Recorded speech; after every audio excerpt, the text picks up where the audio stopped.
I have much pleasure in introducing to you Mr. M.T. Flemmer, an old and highly respected citizen of East London, who's going to give you an address upon the early history of East London, particularly the period 1899 to 1910 or thereabout.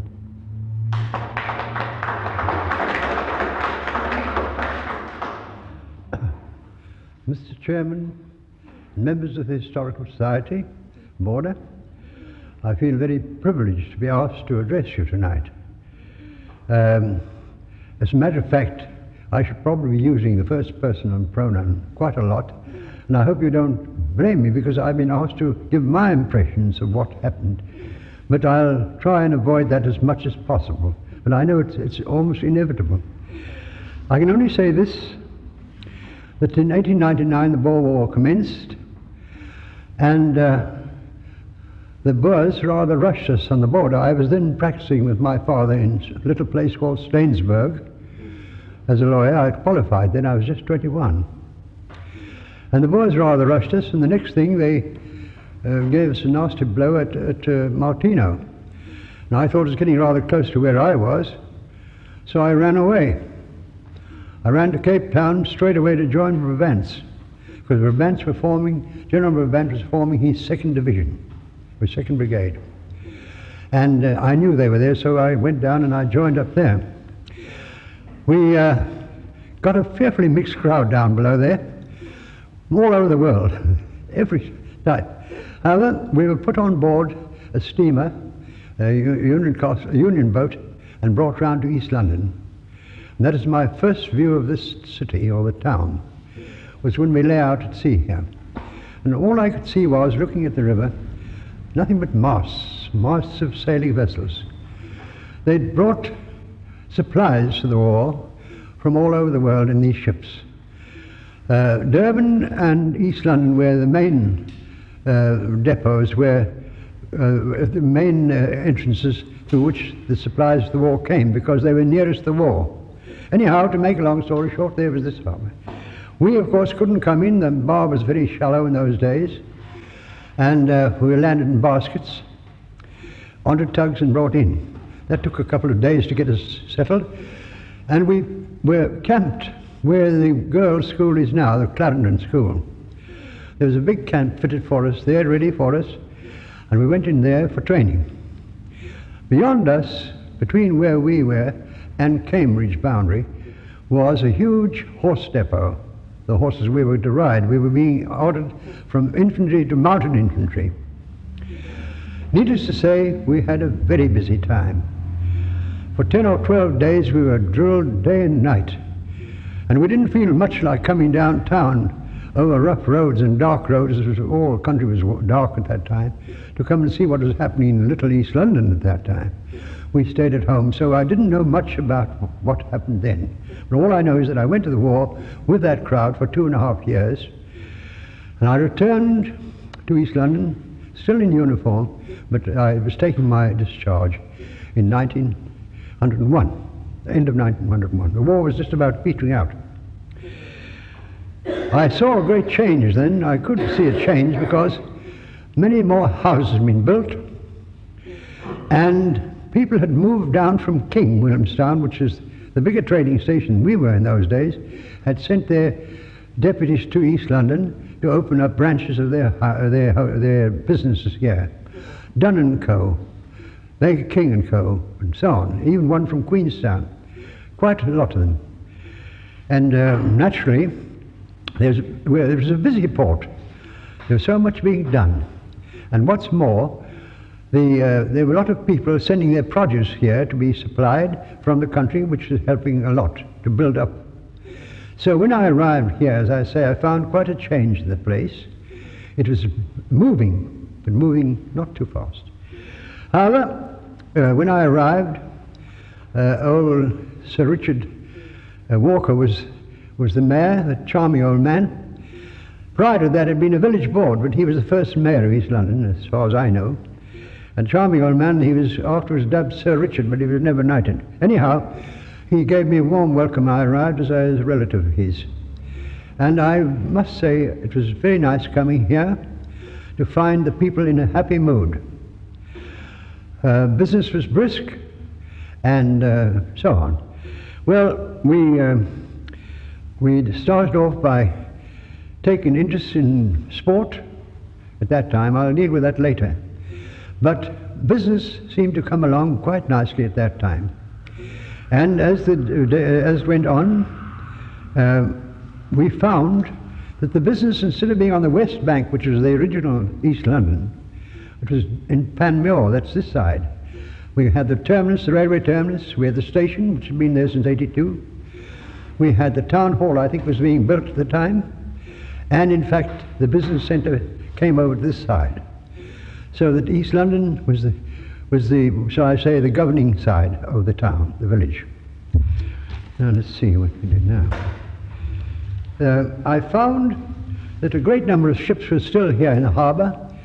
They were waiting for ballast, because we weren't exporting anything. They had to put stones in and all sorts of things to ballast these old ships. And what's more, they wanted crews, because the crew had run away. They'd gone to the front and fought. They were enjoying themselves. But they gradually came back, and gradually they wilted out, and out they went. But the harbour was a very small affair, and the bar was often impassable. But gradually that was done away with when they got a good old one of these what do you call it, dredges to clean her up. That's, old Schambrecher got that out from Holland, and Colonel Schambrecher got that out at his risk, and that opened up the harbour so that today you've got a very fine entrance to our harbour. That was the beginning of it. Now,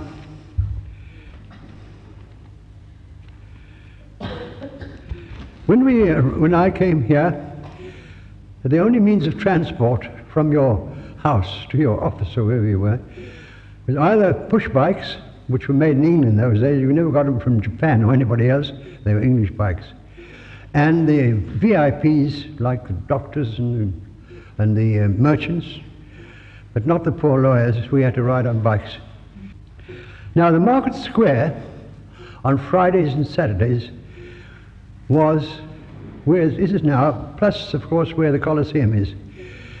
And it was one mass of cattle and horses and wagons and dog carts and every sort of thing.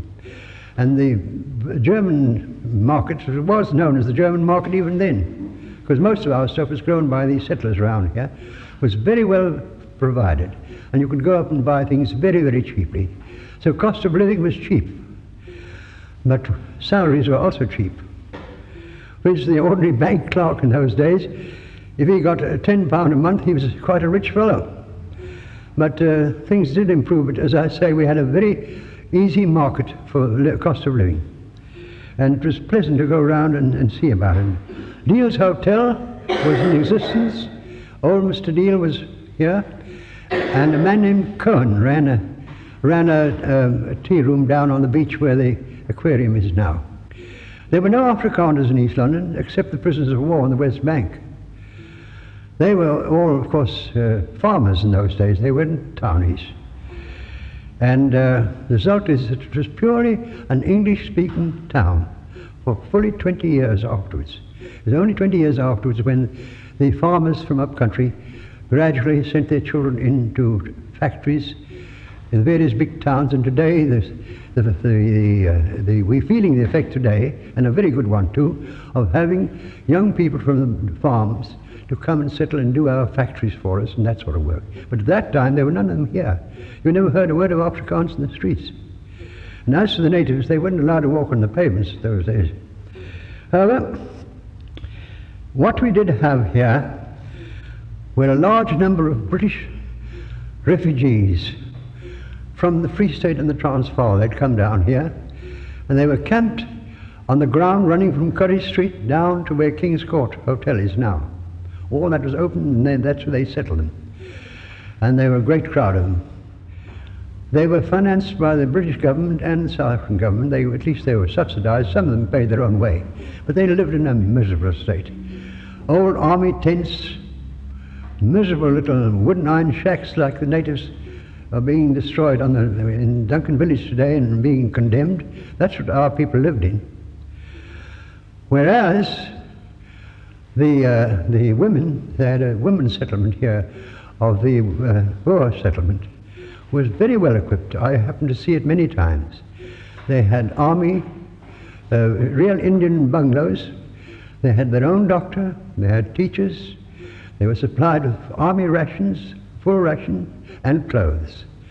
And they were very comfortable. They were on the other side of the second creek. But as I say, our own people were in a miserable state. Well, some years went by, 2 or 3 years, and then they got rid of them. They went sent back to the Transvaal, and this ground was vacant. And our council in those days were very short-sighted. They decided to raise money, and there was no control from Cape Town. We could do as we liked. So they surveyed it, beautiful wide streets, but you know what they did? They sold the ground, that lovely ground, without any building restrictions whatsoever. They could use what material they liked, and as many buildings on the one piece of ground as they liked to. That's why the whole of what I call the Quigney, that's how it is, right down, is still today almost a slum town, part of the town. Should have been the best part of East London. We learned our lesson from that later when we opened up the ground from Inverley Terrace down to the beach where the Windsor Hotel is and so on. We put restrictions on. They had to build brick and one building only, and within a given time. That's why there are no wooden iron shacks in that area. And it was a lesson to us. Then again, we had rather set back in this place insofar that our engineer built a power station where the slipway is now. And unfortunately, a few years afterwards, a subsidy can happen, or it was badly built, and the main chimney cracked. So that worried our power station. We had to go and build one on the other side. The same engineer built a rubbish destructor, which was situated on the portion of the present cemetery, East Cemetery. That was supposed to destroy all our rubbish, but it failed to burn brown paper most times, and it was a washout. And I'll tell you a story after that, those two failures. Mr. Duffield will know as an Old Town clerk man, at every annual meeting, after the meeting, we go to the mayor's parlour, and the mayor makes a speech, then the ex-mayor makes a speech, and then the staff are called upon to make speeches. Well, Dr. Hill, and I'll mention him just now, he saved us here. Dr. Hill got up and he made rather a sarcastic speech about old Johnny Powell and his two failures, about the old cracked chimney and the failure of the old. So Johnny turned around and he said, "Gentlemen, let me tell you this. We engineers, we take a chance. We build things, and sometimes they're a failure, that we admit it. But he said, you doctors, you make far more failures than we do, but you bury the brighters." I've never forgotten that. He said, you bury them. Anyhow, this same Dr. Hill, he realized that we were greatly troubled at that time, I'm talking the early days, by flies and mosquitoes. You could never sleep in summer except under a net when I came there. And he was a strong-minded man, and he got the council to pass strict regulations. The reason was we had stables all over East London. Most of us had horses, we were riding horses, and we had to get rid of them. Send them out to Cambridge, we sent them out there. The same with the cattle. You could keep a couple of cows in town here in your backyard. You wouldn't have that either. And he also made people put paraffin in their tanks so as to kill the germs, you know, the mosquito larvae. And in fact, Dr. Hill finished up the mosquito trouble in East London for all time. We haven't mosquitoes now, very few. But the flies we still have, but not to the extent we had then. So that we had one man who was very successful in cleaning us up, and that was Dr. Hill. Now, coming back to the two other troubles we had, water trouble came. We found we were short of water. And we tried to various schemes, and one man came here from England, a man named Wright, who had secured certain water rights from Kubusie, that's Upstahan, down to East London. For 99 years, the farmers, they signed contracts, and he offered to bring water by gravitation from the Kubusie into East London by gravitation, land the water right here at our door. And he'd have 2 break stations for the generation of electricity sufficient to drive our trams, electric trams. Well, the thing was very much debated and fought and pressed and so on, and meetings held. And finally, we had some old ramscoons in the council, and old Medford got up and he said, I understand this man Wright's going to make £50,000 out of this. His tender was, which incidentally I wrote out for him, I had it typed in my office, £360,000 was the whole lot. Medford got up in the council and he said, I move that we reject it because I hear he's making £50,000. And by Jove, it was carried. We lost the water. Subsequently, we had to build not a gravitation scheme, but a dam called the Umzoniana Dam, merely a receiving dam, pumped from the Buffalo, which cost us close on £300,000.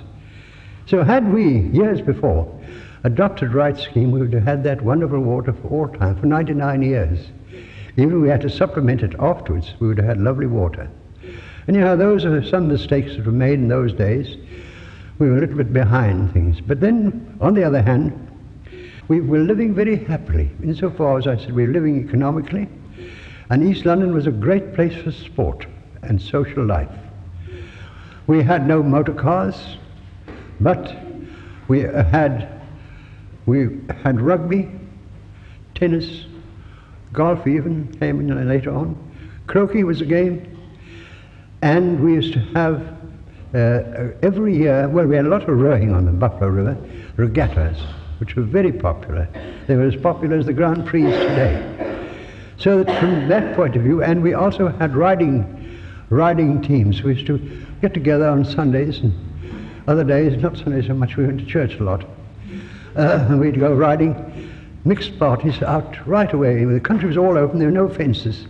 It was delightful. We had a lot of horses, so that I say life passed very happily. But socially it was very nice. We knew each other. Everybody knew. It was only a small town.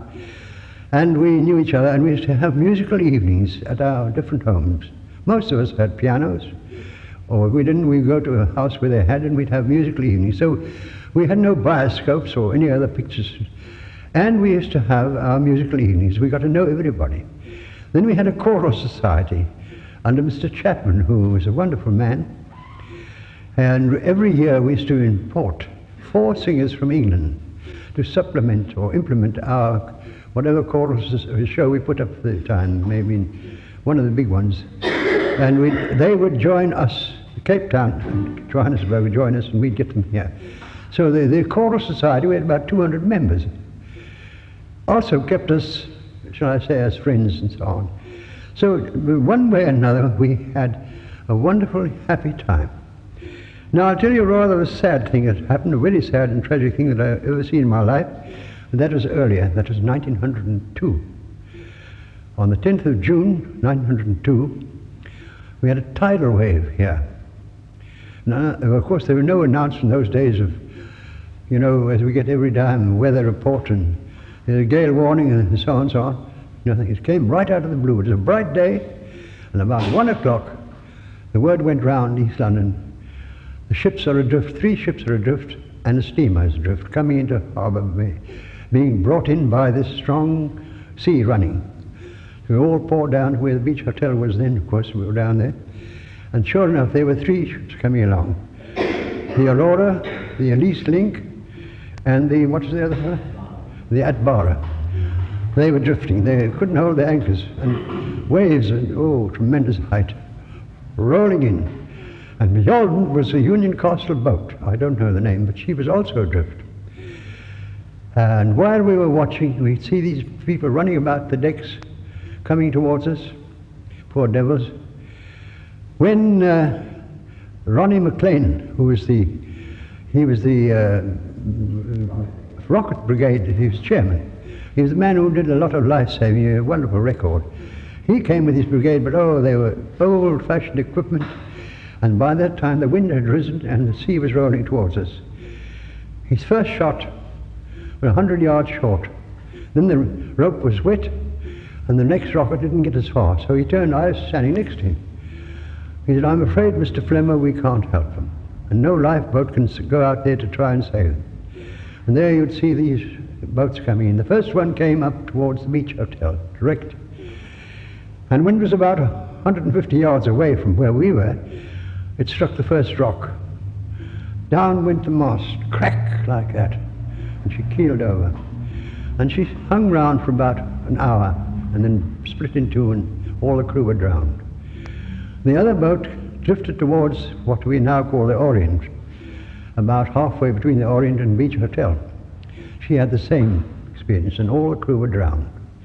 But the third boat fortunately drifted towards where our tea room is, there in the eastern beach. And she managed to get across and land on the sand. And when the tide went out about 10 o'clock that night, the crew were able to come ashore.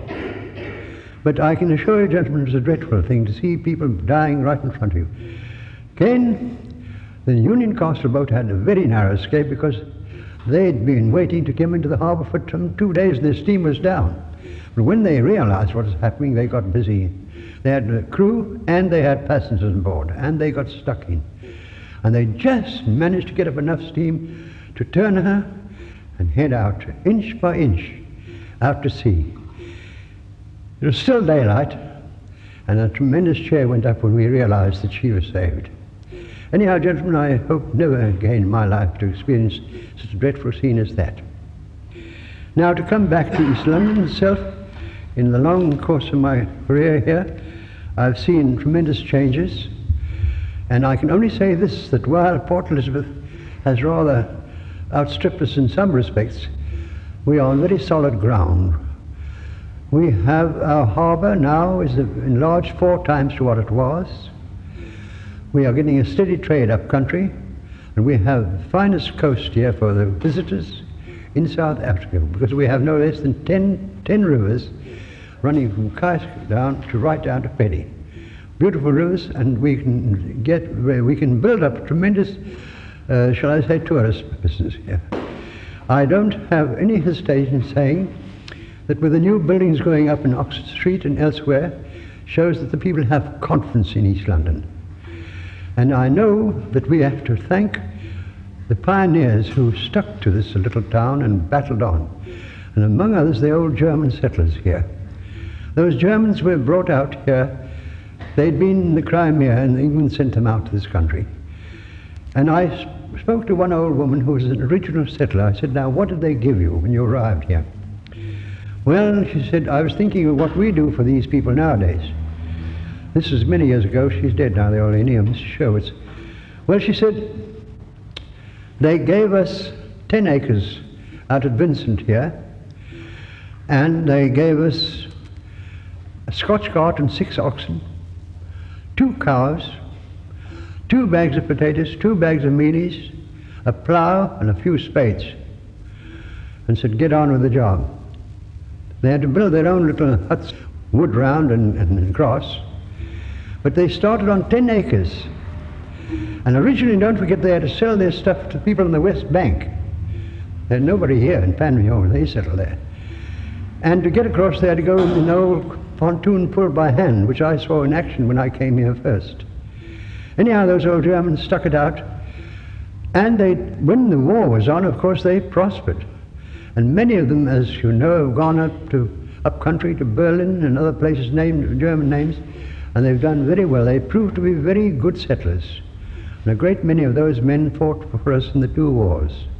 So we are grateful to have them in the country.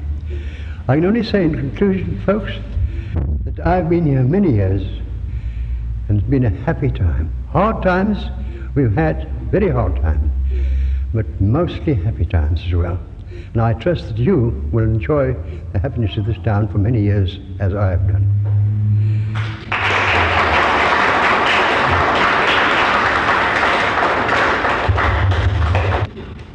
Ladies and gentlemen, I wish on your behalf to extend to Mr. Flemmer our sincere thanks for his most interesting address this evening. It is very kind of him to come along here this evening and to give us this excellent address.